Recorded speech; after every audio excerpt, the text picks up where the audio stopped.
Bé, bon dia a tots i a totes i gràcies per acompanyar-nos en aquesta roda de premsa que fem des del grup parlamentari d'Iniciativa Esquerra Unida.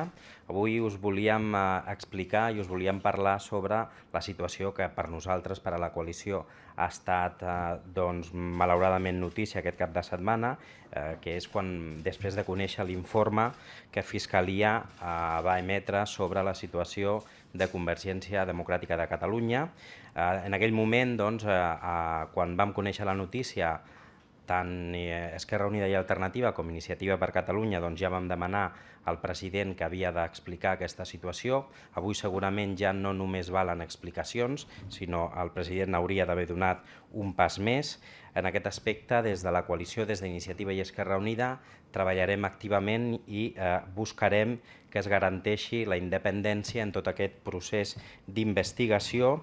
Hem de recordar que el govern de Catalunya, el govern de Convergència i Unió, avui està sostingut per dues forces, Convergència Democràtica i Unió Democràtica, sobre les que algunes hi cauen algunes ombres i sobre les que d'algunes altres ja no només hi cauen ombres, sinó que la mateixa Unió Democràtica ja es va autoinculpar. I sembla que Convergència Democràtica de Catalunya va també pel mateix camí en què va anar Unió Democràtica de Catalunya. I avui, amb la situació que vivim al nostre país, amb la situació d'incertesa, amb la situació d'inseguretat que viuen els ciutadans de Catalunya, que viuen el conjunt de catalans i catalanes, avui la corrupció no es pot amagar sota cap altra cortina. Per tant, entenem que el govern i el president han de donar totes les explicacions que calguin, perquè no podem fer el camí que hem de fer com Catalunya amb les sabates que ens pesin tant com pesen en aquests casos de corrupció. Jo us passo al president del grup, al Joan Herrera, que us explicarà les propostes. No, jo afegir el que deia el Joan, que demà li preguntarem concretament al president Mas, no? El Joan li preguntarà concretament al president Mas el que avui plantejarem. Però ens agradaria que avui mateix, a la compareixença, el conseller Homs es comprometés al que tot just ara direm. Avui sabem quins han estat els corruptors, les empreses que han participat en la compra de voluntats. Però volem saber qui són els corruptes. Qui va estar en la trama que va permetre el que va succeir amb la línia 9 del metro, amb la ciutat de la justícia. Qui va dissenyar que els diners anessin des de les empreses constructores fins al Palau i des del Palau fins a Convergència Democràtica de Catalunya. Perquè el que és evident és que aleshores hi havia un govern, el govern de Convergència i Unió, el govern presidit per Jordi Pujol, i que Artur Mas era conseller en cap i secretari general de Convergència, i que Felip Puig era el conseller de Política Territorial i d'Obres Públiques. La pregunta és,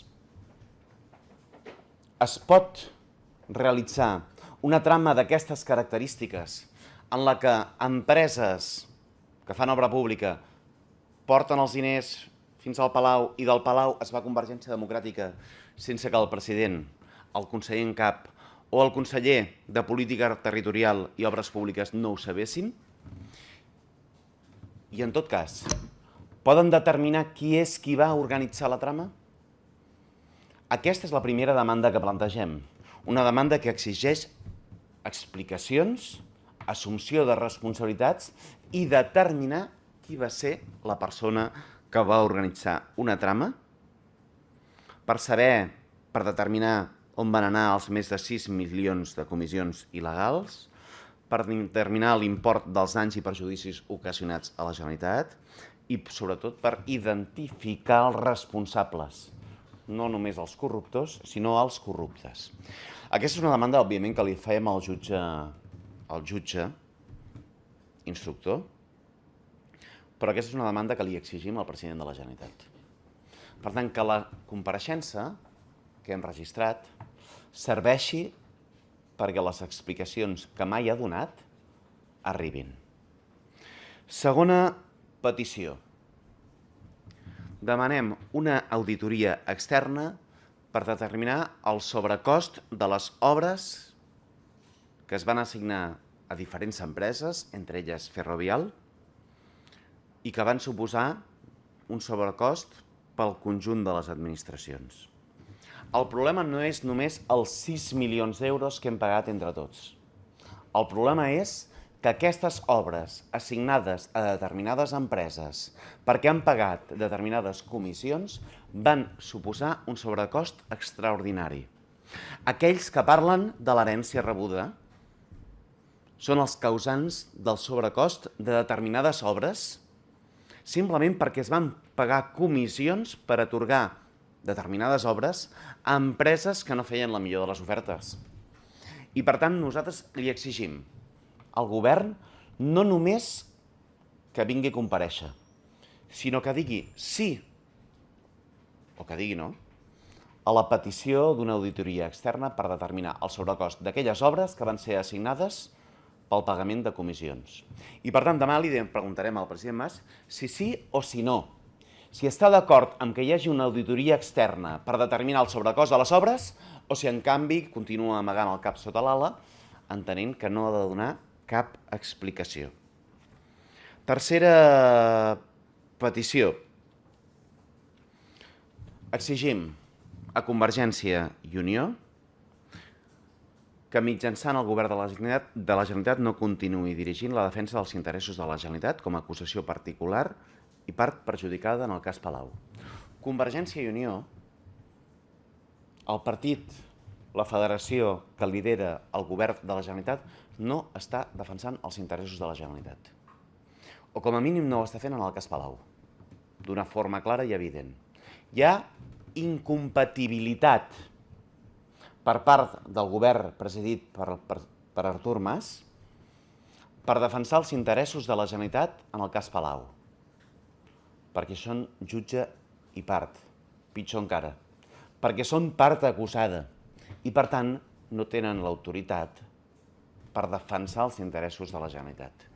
Per això nosaltres, des d'Iniciativa Verds i des d'Esquerra Unida, el que diem és que retirin i que deleguin la defensa dels interessos de la Generalitat i la designació dels lletrats a l'oficina antifrau. Perquè avui la Generalitat, presidida per Artur Mas, no està defensant els interessos de la Generalitat i perquè entenem, per tant, que han de delegar a l'oficina antifrau precisament aquesta defensa d'interessos. Per tant, aquestes tres demandes. Per descomptat, la petició de compareixença, que arriba tard, que s'hauria d'haver produït, que és insòlit que no l'hagi fet. I una petició de compareixença que no permetrem ni acceptem que ho despatxi en una sessió de control en 2 minuts i mig. No és de rebut que un cas de corrupció tan greu com el cas Palau, el president Mas digui ja dono les explicacions en 2 minuts i mig. Ha de venir a comparèixer. Per això que és, per descomptat, se li suma a la necessitat de que des del govern es determini qui és el responsable polític, qui va organitzar la trama, qui va decidir que els diners anaven de Ferrovial al Palau i del Palau a Convergència. 2. Que es determini una auditoria externa al sobrecost de les obres, perquè ens ha costat molts diners als catalans i a les catalanes, no només els 6 milions que s'ha pagat a Convergència Democràtica, traient aquests diners precisament de les obres que s'assignaven a Ferrovial, sinó el sobrecost de determinades obres que eren assignades a determinades empreses perquè havien pagat comissió, encarint radicalment les obres, encarint-les molt més que els 6 milions. I tercera demanda, que els interessos de la Generalitat els defensi algú que pot defensar els interessos de la Generalitat en el cas Palau. I el que està clar és que el govern Mas avui no defensa els interessos de la Generalitat en el cas Palau. I per això demanem que ho faci l'oficina antifrau. Aquestes tres demandes nosaltres volem que siguin respostes avui mateix pel conseller Homs i demà pel president Mas. Perquè és una exigència democràtica, és sentit comú, és raonable. I el que ha de fer el govern, per tant, és respondre a unes demandes que s'ubiquen en aquest sentit comú d'exigència de transparència, d'explicacions, de defensa dels interessos de la Generalitat i de determinar quan ens va costar la broma macabra, el mal finançament de Convergència Democràtica en el cas Palau. Perquè no són només els milions de finançament il·legal, sinó és el sobrecost de les obres en aquests casos. Qualsevol pregunta sobre aquest o qualsevol altre tema? No? Molt bé, doncs si no teniu cap altra pregunta... Val. Simplement saber com estava la petició de compareixença, no sé si l'heu enregistrat ja, en quin format, no sé si en ple extraordinari, en compareixença dins d'un ple... Crec que l'hem registrat en compareixença dins del ple, si no m'equivoco, i veurem ara la Junta de Portaveus.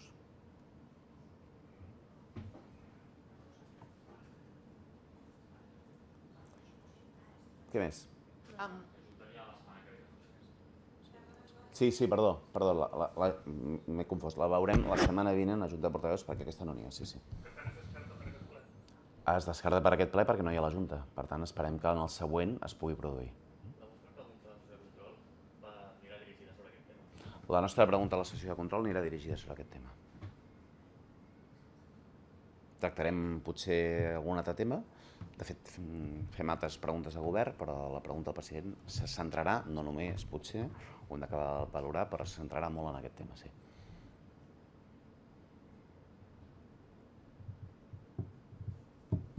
Molt bé, en castellà, ho voleu? Si no hay res més. Básicamente, lo que pedimos son tres cosas. Sabemos quiénes son los corruptores, queremos saber quiénes son los corruptos, quién diseñó la trama, quién decidió que el dinero iba de Ferrovial al Palau y del Palau a Convergencia Democrática de Cataluña. Y por tanto, más allá de la exigencia de explicaciones al presidente, más que llegan tarde, lo que exigimos es que nos determinen quiénes son los corruptos.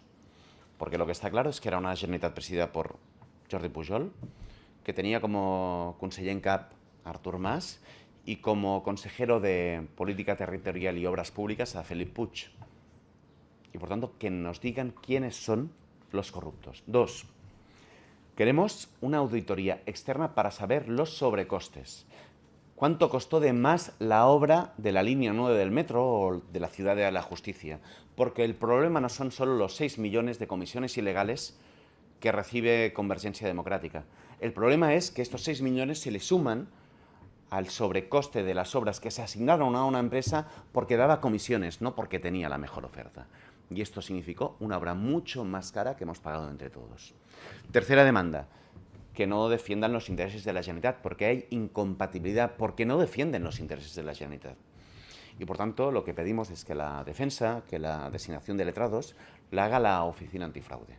Porque lo que está claro es que el Gobierno de la Generalitat no lo está haciendo. Estas tres peticiones exigimos que las responda hoy mismo el conseller Homs en su rueda de prensa y que la responda el presidente Mas mañana en sesión de control. Añadiendo que no basta hoy con una petición de comparecencia con una respuesta de 2 minutos y medio. Que hace falta una comparecencia que dé todas las explicaciones, que ponga luz y taquígrafos y que dé las explicaciones que les estamos exigiendo y que no han dado. Molt bé. Merci.